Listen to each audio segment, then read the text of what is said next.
वैसे जरूरी तो नहीं है, लेकिन वीडियो को देखते हुए लाइक या डिसलाइक जरूर कर दिया करें। जो मूवी मैं आपको एक्सप्लेन करने वाली हूँ उसका नाम है बारबी ऑफ स्वैन लेक, जो कि 2003 में रिलीज हुई है। मूवी शुरू होती है तो हम दो बहनों को देखते हैं, जिसमें से बड़ी बहन अपनी छोटी बहन को एक ऐसी लड़की की स्टोरी सुनाती है जो कि स्वैन में बदल गई थी। स्टोरी एक लड़की से शुरू होती है जिसका नाम ऑडेट था। ऑडेट अपने फादर और छोटी बहन के साथ एक गाँव में रहती थी। वो और उसके फादर मिलकर एक फैक्ट्री चलाया करते थे।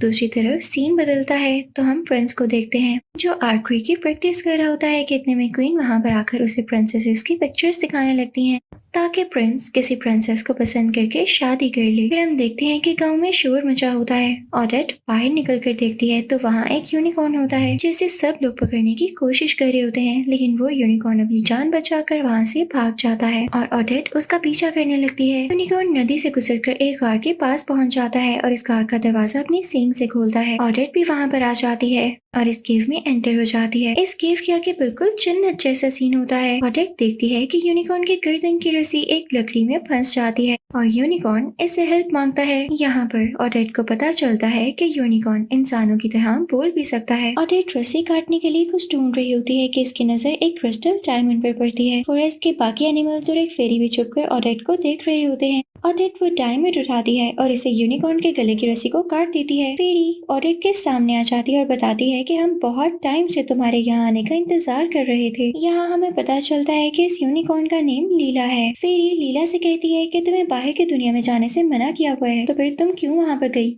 लीला कहती है कि मैं तो हेल्प करना चाहती थी बस, क्योंकि मुझे लगा था कि गांव में शायद कुछ ऐसा मिल जाए जिससे हम शैतान परिंदे से फाइट कर सकें। ऑडेट फेरी से पूछती है कि क्या आप मेरा इंतजार कर रही थी, ऐसा क्यों है? फेरी ऑडेट को बताती है तुम्हारे हाथ में जो क्रिस्टल है कोई आम क्रिस्टल नहीं है, बल्कि ये एक मैजिक क्रिस्टल है। कुछ साल पहले की बात है कि इस फॉरेस्ट में मैं अपने कजिन रोथपाथ और अंकल के साथ जा रही थी। जब अंकल की तबीयत खराब हुई तो उन्होंने रोथपाथ को किंग बनाने के बजाय मुझे क्वीन बना दिया। इस तरह से सारा फॉरेस्ट मेरे अंदर आ गया। जाहिर सी बात है इस वजह से रोथपाथ में काफी जेलसी भी क्रिएट हुई होगी। बहुत साल ऐसे ही गुजर गए, लेकिन फिर रोथपाथ अपनी बेटी ओडाइल के साथ वापस आ गया। अब वो ब्लैक मैजिक में एक्सपर्ट हो गया था। वो आहिस्ता आहिस्ता सारे फॉरेस्ट पर कब्जा कर रहा था। मैं रोथपाथ का मुकाबला नहीं कर पा रही थी। मेरी जिस फेरी ने उसको रोकने की कोशिश की, रोथपाथ ने उसको एनिमल बना दिया और सबको फोर्स किया कि मेरा एक नया महल तैयार करवाओ। वक्त के साथ साथ रोथपाथ और भी पावरफुल होता गया और अब वो काफी पावरफुल हो गया है। साथ ही ये प्रेडिक्शन की गई थी कि जो भी इस मैजिक क्रिस्टल को इस ट्री से निकालने में सक्सेसफुल रहेगा वही रोथपाथ का मुकाबला कर सकेगा और इस फॉरेस्ट को भी बचा सकेगा। आज तक कोई भी इस क्रिस्टल को नहीं निकाल सका, लेकिन आज तुमने इसको निकाल लिया है। इस बात का यही मतलब है कि तुम ही हो जो अब हम सबको आजाद करवा सकती हो। ऑडेट सबसे सॉरी करती है और कहती है कि आप लोग मुझे गलत समझ रहे हैं, मैंने आज तक किसी से फाइट नहीं की, मैं वो नहीं हो सकती जो आप सबको आजाद करवाऊंगी। फेरी लीला से कहती है कि ऑडेट को बाहर का रास्ता दिखा दो, हम किसी को फोर्स नहीं कर सकते कि वो हमारी हेल्प करे। ऑडेट बाहर की तरफ जाने लगती है। रोथपाथ और उसकी बेटी ओडाइल वहाँ पर आ जाते हैं। रोथपाथ कहता है मेरे शैतानी परिंदों ने मुझे बताया है कि किसी ने मैजिक क्रिस्टल को निकाल लिया है, लेकिन देखने में लगता तो नहीं है कि कमजोर सी लड़की ऐसा कर सकती है। लीला कहती है तुम्हें कमजोर लग रही है, जबकि असल में ये बहुत बहादुर है। मैं और ऑडेट मिलकर तुम दोनों को इस फॉरेस्ट से बाहर निकाल देंगे।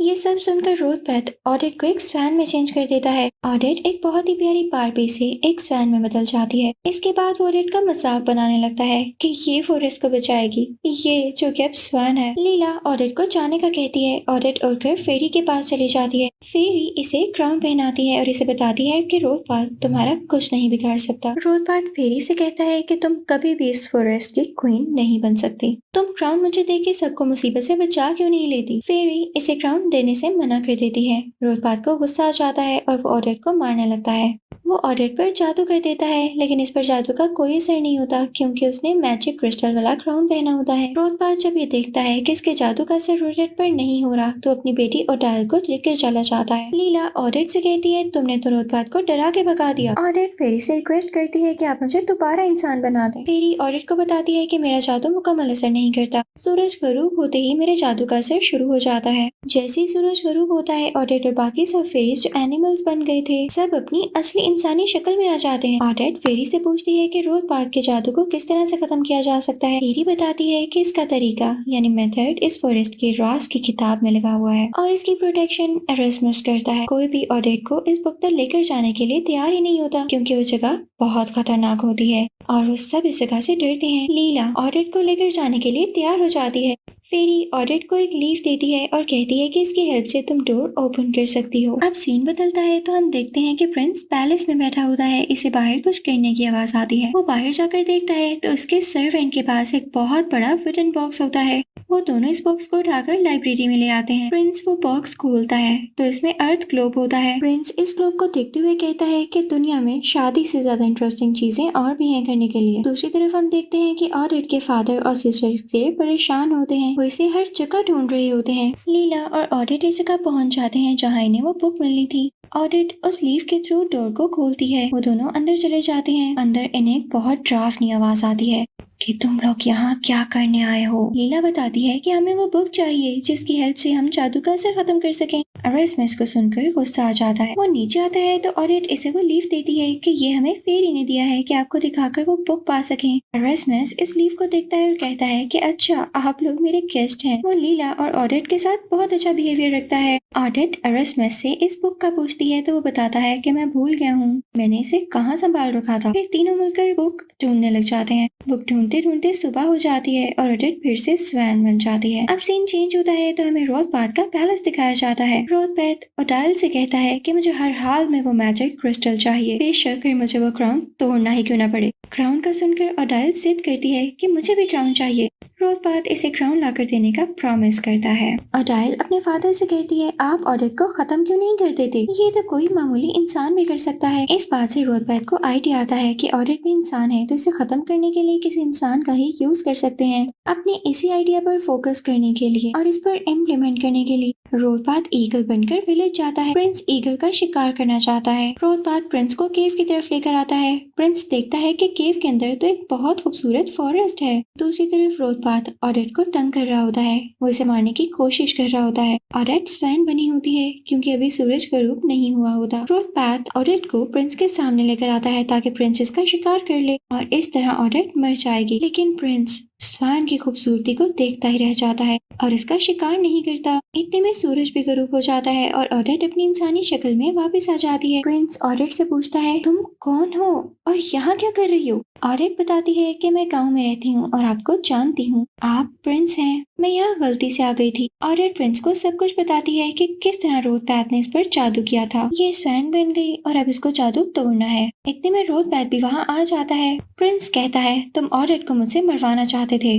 रोथपाथ कहता है जाहिर है तुम एक शिकारी हो और तुम स्वैन का शिकार करना पसंद करते होगे, लेकिन तुम तो किसी काम के नहीं। रोथपाथ प्रिंस पर जादू करने लगता है तो ऑडेट सामने आ जाती है। अब मैजिक क्रिस्टल की वजह से जादू का असर नहीं होता। रोथपाथ फिर से जादू करने लगता है तो इसे अपनी बेटी ओडाइल के पुकारने की आवाज आती है जैसे वो उसे बुला रही हो। वो ओडाइल के पास चला जाता है। जैसे ही वो उसके पास जाता है तो देखता है कि कुछ फेरीज और स्क्विरल्स मिलकर ओडाइल को तंग कर रही होती हैं। रोथपाथ के आते ही सब भाग जाते हैं। वो ओडाइल को लेकर वापस अपने पैलेस चला जाता है। प्रिंस ऑडेट को थैंक्स कहता है कि तुमने मेरी जान बचाई है। प्रिंस इस फॉरेस्ट के बारे में पूछता है तो ऑडेट उसे कहती है कि मैं ज्यादा नहीं जानती लेकिन मैं आपको स्वैन लेक दिखा सकती हूँ। सब फेरीज मिलकर लेक के करीब बहुत खूबसूरत अरेंजमेंट करते हैं और फिर यहाँ पर प्रिंस और ऑडेट डांस करते हैं। प्रिंस ऑडेट से कहता है तुम मेरे साथ चलो, मैं तुम्हारी प्रोटेक्शन और केयर करूंगा। लेकिन ऑडेट साथ चलने से मना कर देती है और कहती है कि मैं यहाँ रुककर इनकी हेल्प करना चाहती हूँ। अगर आप मेरी हेल्प करना चाहते हैं तो मेरे घर जाकर मेरे फादर को बताएं कि मैं बिल्कुल ठीक हूँ और जल्द ही वापिस आऊंगी। इतने में सुबह हो जाती है और सब दोबारा से एनिमल्स बन जाते हैं। प्रिंस ऑडेट को कहता है मैं यहाँ से तभी जाऊंगा जब तुम मुझसे प्रॉमिस करोगी कि कल रात मेरे पैलेस में पार्टी है और तुम वहाँ पर लाजमी आओगी। ऑडेट प्रॉमिस कर लेती है। फिर प्रिंस ऑडेट के घर जाता है लेकिन वहाँ पर इसे कोई भी नहीं मिलता। वो एक आदमी को कह के आ जाता है कि जब तक ये लोग वापिस आए तो इनसे कहना कि मुझसे आकर मिले, मुझे बहुत जरूरी काम है उनसे।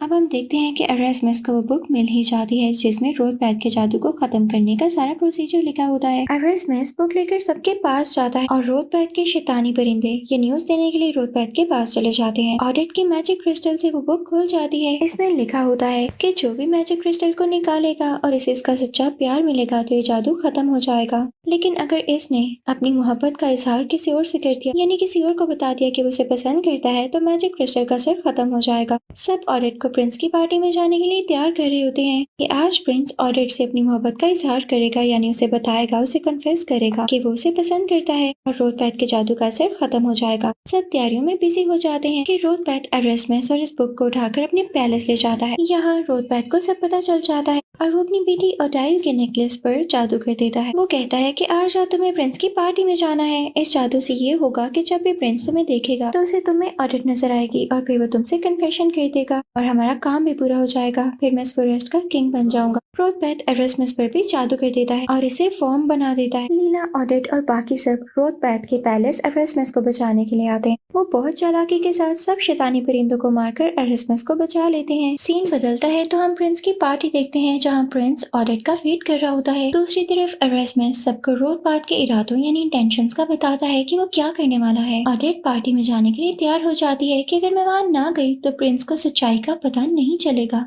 ओटाइल और रोथबैथ पार्टी में पहुंच जाते हैं। जादू के असर की वजह से प्रिंस को ओटाइल ऑडिट दिखाई दे रही होती है। रोथबैथ ओटाइल को कहता है कि प्रिंस के सामने कुछ भी नहीं बोलना वरना प्रिंस को पता चल जाएगा कि तुम ऑडिट नहीं हो। प्रिंस और ओटाइल दोनों डांस करने लग जाते हैं। ऑडिट जो कि अभी भी स्वयं ही बनी होती है वो पैलेस पहुंच जाती है, लेकिन रोथबैथ अपने जादू से उसे महल के अंदर जाने नहीं देता। प्रिंस ओटाइल से शादी का पूछता है। रोथबैथ प्रिंस से कहता है कि क्या तुम मेरी बेटी को पसंद करते हो, तो प्रिंस जवाब दे देता है कि हाँ। ये सुनते ही ऑडिट बेहोश हो जाती है और मैजिक क्रिस्टल का असर खत्म हो जाता है। ऑडिट अपनी असल इंसानी शक्ल में आ गई होती है। दूसरी तरफ मोहब्बत का इजहार होते ही यानी कन्फेशन होते ही ओटाइल भी अपनी असल शक्ल में आ जाती है और प्रिंस को सब कुछ पता चल जाता है। फेरी, लीला और बाकी सब भी पैलेस पहुंच जाते हैं। प्रिंस रोथबैथ से कहता है कि अगर हिम्मत रखते हो तो मुझे पकड़ कर दिखाओ। रोथबैथ प्रिंस पर जादू करने लगता है कि प्रिंस भागकर ओटाइल के पीछे छुप जाता है और जादू का असर ओटाइल पर हो जाता है। यहाँ पर ओटाइल बिग बन जाती है। फेरी ऑडिट को लेके केव की तरफ जा रही होती है कि रोथबैथ इनका पीछा कर रहा होता है। सब जादू की हेल्प से उड़ने लगते हैं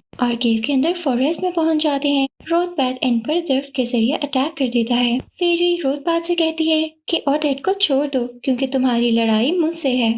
रोथबैथ फेरी को भी रैट बना देता है। इतने में वहाँ प्रिंस भी आ जाता है और ऑडिट को होश आ जाता है। रोथबैथ इकट्ठे प्रिंस और ऑडिट पर अटैक करता है। दोनों बेहोश हो जाते हैं। वो दो से एक हो चुके होते हैं। असल में बुक में भी यही लिखा था कि जब दो मोहब्बत करने वाले एक हो जाएंगे तो फिर रोथबैथ के जादू का असर खत्म हो जाएगा। प्रिंस और ऑडिट के एक होने से रोथबैथ के जादू का असर खत्म हो जाता है और मैजिक क्रिस्टल जो रोथबैथ ने ले लिया था इसका असर रोथबैथ पर खुद ही हो जाता है और वो मर जाता है। फॉरेस्ट में खुशियाँ फिर से वापस आ जाती हैं। सब कुछ ठीक हो जाता है। प्रिंस और ऑडिट को भी होश आ जाता है। एंड पर प्रिंस और ऑडिट की ही फॉरेस्ट में शादी हो जाती है। सब बहुत खुश होते हैं। ओटाइल एरास्मस की लाइब्रेरी में काम वाली बन जाती है और यहाँ पर फाइनली मूवी की हैप्पी एंडिंग हो जाती है। I hope you like the explanation. Thank you for watching.